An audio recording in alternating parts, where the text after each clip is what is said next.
ये ध्यान रखिए कि चाल अगर किलोमीटर प्रति घंटा दी गई हो तो उसे मीटर प्रति सेकंड में बदलने के लिए 5/18 से गुणा कर देते हैं। और उसके विपरीत यदि चाल मीटर प्रति सेकंड में दी गई हो और उसे किलोमीटर प्रति घंटा में बदलना हो तो उसे 18/5 से गुणा करके पहले प्रॉपर में बदल लेंगे। किसमें समय दिया है उसके अकॉर्डिंग चाल को भी बदल लेंगे, तभी आप क्या गणना करेंगे। अब देखिए, किसी व्यक्ति को खंभा को या सिग्नल को पार करना हो, उस समय आपको लगा समय निकालना होगा। तो लगा समय जो होता है, आपको रेलगाड़ी की लंबाई ध्यान रखना कि रेलगाड़ी की लंबाई कितनी है और बटा में चाल, उसकी चाल लिखनी है।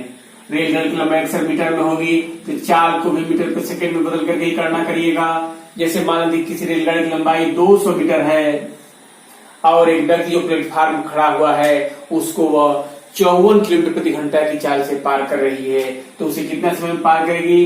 तो 54 किलोमीटर प्रति घंटा है, इसलिए 5/18 से गुणा कर देंगे और तब आपका उसके बाद आप उसको सिंपल कर लेंगे तो मान आपका जितना समय आएगा 40/3 सेकेंड। तो ऐसे करके समय निकल जाएगा उस स्थिति पर गणना करके, तो इससे समय आपका निकल जाता है। उसी पर एक दिया हो कि अगर 200 मीटर लंबी रेलगाड़ी है और एक सिग्नल को पार करती है, जबकि रेलगाड़ी की चाल 72 किलोमीटर प्रति घंटा है, तो सिग्नल को कितने समय में पार कर जाएगी? तो 72 गुणे 5/18 कर देंगे तो आपको 10 सेकेंड आएगा।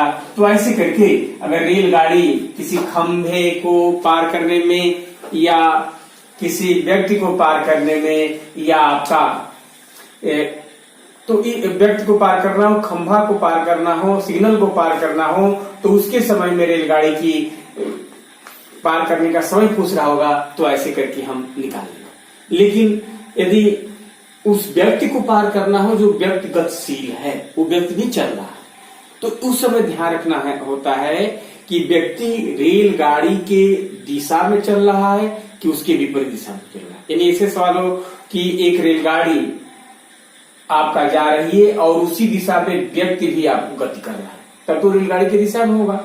और एक रेलगाड़ी जा रही है, व्यक्ति आप सामने आते हुए व्यक्ति को, अगर सामने से व्यक्ति आ रहा है और उसको पार कर रही है, तो उस समय रेलगाड़ी के विपरीत दिशा में हो जाएगी। तो रेलगाड़ी के दिशा में अगर निकालते हैं तब तो आपको जो समय निकालना होगा वो लंबाई तो रेलगाड़ी के लिखेंगे, ऊपर तो रेलगाड़ी की लंबाई,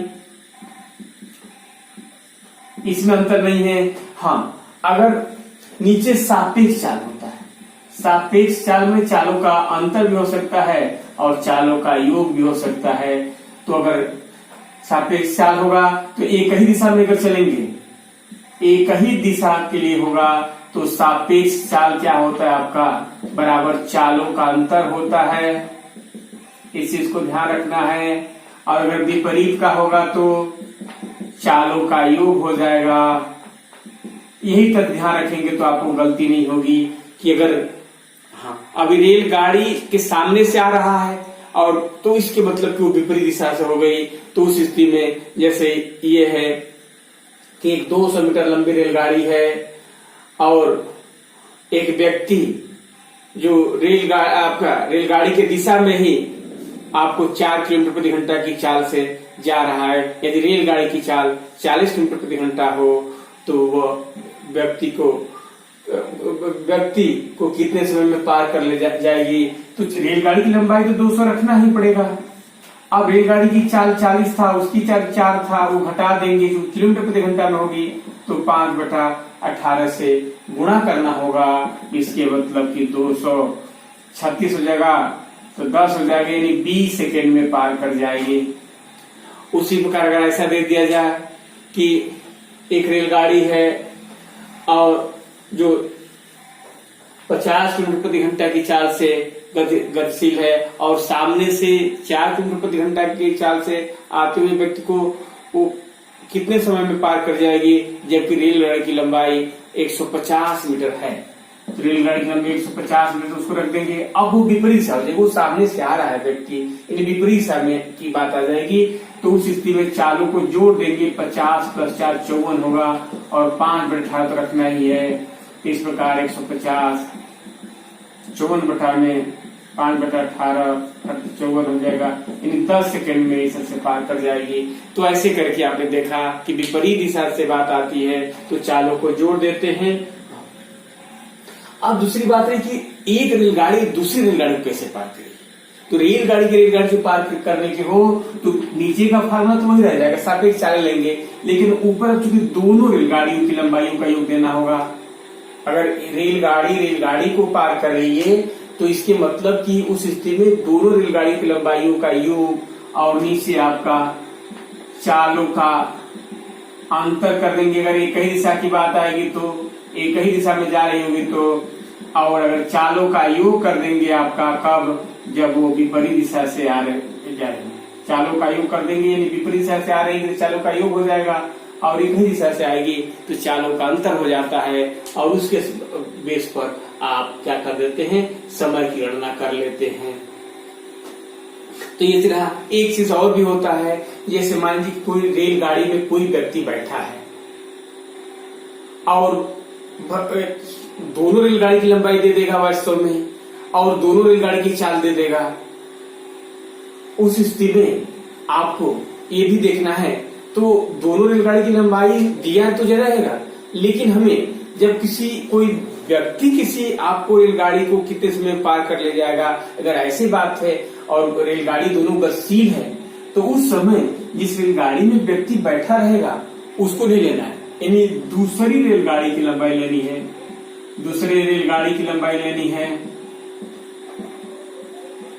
और बटा में सापेक्ष चाल तो लेना ही होगा कि अब एक दिशा में चल रही है रेलगाड़ियां की विपरीत दिशा में चल रही है, उस चीज का आपको ध्यान देकर की गणना करनी होगी। जैसे कि रेलगाड़ी है आपका, और मैं अभी बताया कि अगर दोनों रेलगाड़ियों के अगर एक दूसरे को पार करने के लिए समय की बात आएगी तो उस स्थिति में आपको दोनों रेलगाड़ियों के लंबाई का ऊपर जोड़ देंगे और नीचे जो होगा सापेक्ष चाल लेना होगा, यानी एक ही दिशा में जाएगी तो चालों का अंतर होगा, और विपरीत दिशा में जाएगी तो चालों का योग लेना होगा। लेकिन अगर व्यक्ति उसमें बैठा है और उसको पार करना हो, वो आपको अगर पार कर रहा है तो उसमें दूसरे रेलगाड़ी की लंबाई रखेंगे और नीचे सापेक्ष चाल लेंगे। जैसे आपको दिया जाए कि 30 किलोमीटर चाल से चलती हुई रेलगाड़ी में एक बैठा व्यक्ति दूसरी रेलगाड़ी जो 200 मीटर लंबी है को 9 सेकेंड में पार कर जाता है, तो दूसरी रेलगाड़ी की चाल क्या होगी। दूसरी रेलगाड़ी की चाल पूछ रहा है, तो उस स्थिति में दूसरी रेलगाड़ी की लंबाई तो 200 मीटर दिया ही तो स्पष्ट है। अब विपरीत दिशा से इस स्थिति में कोई रेलगाड़ी विपरीत दिशा से आ रही है, इसलिए 30 और प्लस उसका x लेंगे और 5/18 कर देंगे बराबर 9 सेकेंड में पार कर रहा है। तो 200 बटा में 30 + x ये 9 और 5/18 इधर हो जाएगा। इसके बाद आपका अब आप उसे सिंपल करके और यहां से मान आप निकाल लीजिएगा, समय नहीं करेंगे, समय का बचत हो आपके लिए। तो इसके आधार पर आप मान उसको निकालेंगे, तो इस बेस पर क्या हो जाएगा, ये आ जाएगा आपको 50 किलोमीटर प्रति घंटा। तो ऐसे करके आप चाल निकाल लेते हैं जब व्यक्ति को पार करना होता है। प्लेटफार्म को भी अगर पार करनी होगी, प्लेटफार्म को आपको रेलगाड़ी द्वारा पार करनी होगी, तो प्लेटफार्म की लंबाई, अगर प्लेटफार्म को पार करने का समय होगा तो उस स्थिति को ध्यान रखिएगा कि उस स्थिति में क्या होगा, आपको प्लेटफार्म की लंबाई होगी और प्लस रेलगाड़ी की भी लंबाई लेनी होगी, रेलगाड़ी की लंबाई और बटा में आपको रेलगाड़ी की चाल रखनी होगी। तो उस समय दोनों प्लेटफार्म की लंबाई और रेलगाड़ी की लंबाई जोड़ करके रेलगाड़ी की चाल, चूंकि किलोमीटर प्रति घंटा में दिया होगा तो इसको मीटर प्रति सेकंड में बदल लेंगे और मीटर प्रति सेकंड में बदल करके मान निकालेंगे। और अगर इस तरह से, तो इस तरह से आपको एक सवाल को हल किया जाता है। अब अगर ऐसा दिया जाए कि एक रेलगाड़ी दूसरी रेलगाड़ी को पार करती है तो वो है उस तरह से आप कर लेंगे। अब रेलगाड़ी में उस तरह भी सवाल पूछ जा सकते हैं कि जैसे एक रेलगाड़ी 8 बजे 20 किलोमीटर प्रति घंटा की चाल से चली, दूसरी रेलगाड़ी 9 बजे उसी दिशा में 25 किलोमीटर प्रति घंटा की चाल से चले तो बताइए कि दोनों रेलगाड़ी कब और कितनी दूरी पर आपको मिलेगी। तो जैसे चाल समय भी बताया था उसी समय इससे भी ध्यान रख रहे हैं कि पहली रेलगाड़ी द्वारा अतिरिक्त समय में चली गई दूरी यानी अतिरिक्त समय में चली गई दूरी और बटा में चालों का अंतर लेते हैं। तो अतिरिक्त समय में जो चली गई दूरी होती है और चालों का अंतर लेते हैं तो समय का मान निकल जाता है। तो कहने का मतलब कि वो 8 बजे चली थी, दूसरी रेलगाड़ी 9 बजे चली थी तो 1 घंटा पहले चली थी, तो 1 घंटा में पहली रेलगाड़ी कितनी चलेगी तो 20 किलोमीटर चलेगी, उसकी चाल 20 किलोमीटर थी। दूसरी का 25 माइनस 20 कर देंगे तो आपका 20 बटा में 5 हो जाएगा यानी 4 घंटे के समय लगेगा। अब ध्यान रखना होगा कि जो दूसरी रेलगाड़ी चली थी 9 बजे उसमें से 4 घंटा देंगे तो आपको उसके बेस पर आपको मान निकालेंगे। 13 हो रहा है यानी 1 बजे जाकर के उसको पकड़ लेगी। कितनी दूरी पर पकड़ेगी उस चीज का ध्यान रखना होगा। तो देखो तो जो दूसरी की चाल होती है 25, उसी में से ये समय से जितना समय आएगा उससे आप गुणा कर देंगे तो 100 किलोमीटर की दूरी पर पकड़ेगी और 1 बजे पकड़ेगी। तो ऐसे करके मिलने का समय या पकड़ने का समय आपको ज्ञात कर लेते हैं। अब 2 रेलगाड़ियां हैं, इससे भी हो सकता है कि एक ही और दोनों रेलगाड़ी चलती है तो उनके बीच की दूरी दिया रहता है कि 101 गाड़ियों के एक दूसरी को चलती है और उसकी 2 स्टेशनों के बीच दूरी 75 किलोमीटर है। एक रेलगाड़ी 40 किलोमीटर प्रति घंटा की चाल से आपको जा रही है, दूसरी रेलगाड़ी 5 किलोमीटर प्रति घंटे की चाल से जा रही है। एक ए से बी की तरफ जा रही है, एक बी से ए की तरफ जा रही है। तो बताइए कि दोनों कब और कितनी दूरी पर एक दूसरे से मिलेगी। तो इस स्थिति में अब तो 75 किलोमीटर दोनों स्थानों के बीच की दूरी है। एक आपको 40 किलोमीटर जा रही है, एक 35 किलोमीटर जा रही है। तो जाहिर सी बात है कि एक घंटा में चल के मिल जाएगी। ये 1 घंटा ये चलेगी तो 40 चल जाएगी, 1 घंटा पहले चल जाएगी तो चल मिल जाएगी। तो ऐसे करके आप कर, लेकिन अगर ऐसे समझ में नहीं आ रहा तो चालों का देखिए 40 बटा में 35 कर दीजिएगा और यहाँ अब चली गई दूरी तो एक दूरी 100 की दूरी 75 माइनस 6 कर देंगे और उसके बेस पर आप अगर इसे से निकालेंगे तो ऐसे करके निकल जाएगा।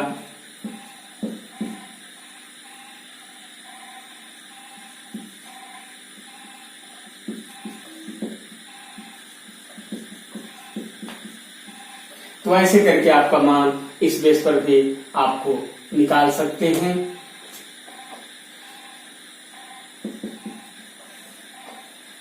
तो 40 किलोमीटर की दूरी पर मैंने यहाँ से 40 किलोमीटर दूरी या 5 किलोमीटर की दूरी ऐसे करके मैंने 1 घंटे के बाद मिलेगी, 40 किलोमीटर दूरी पर निकलेगी। तो ऐसे करके भी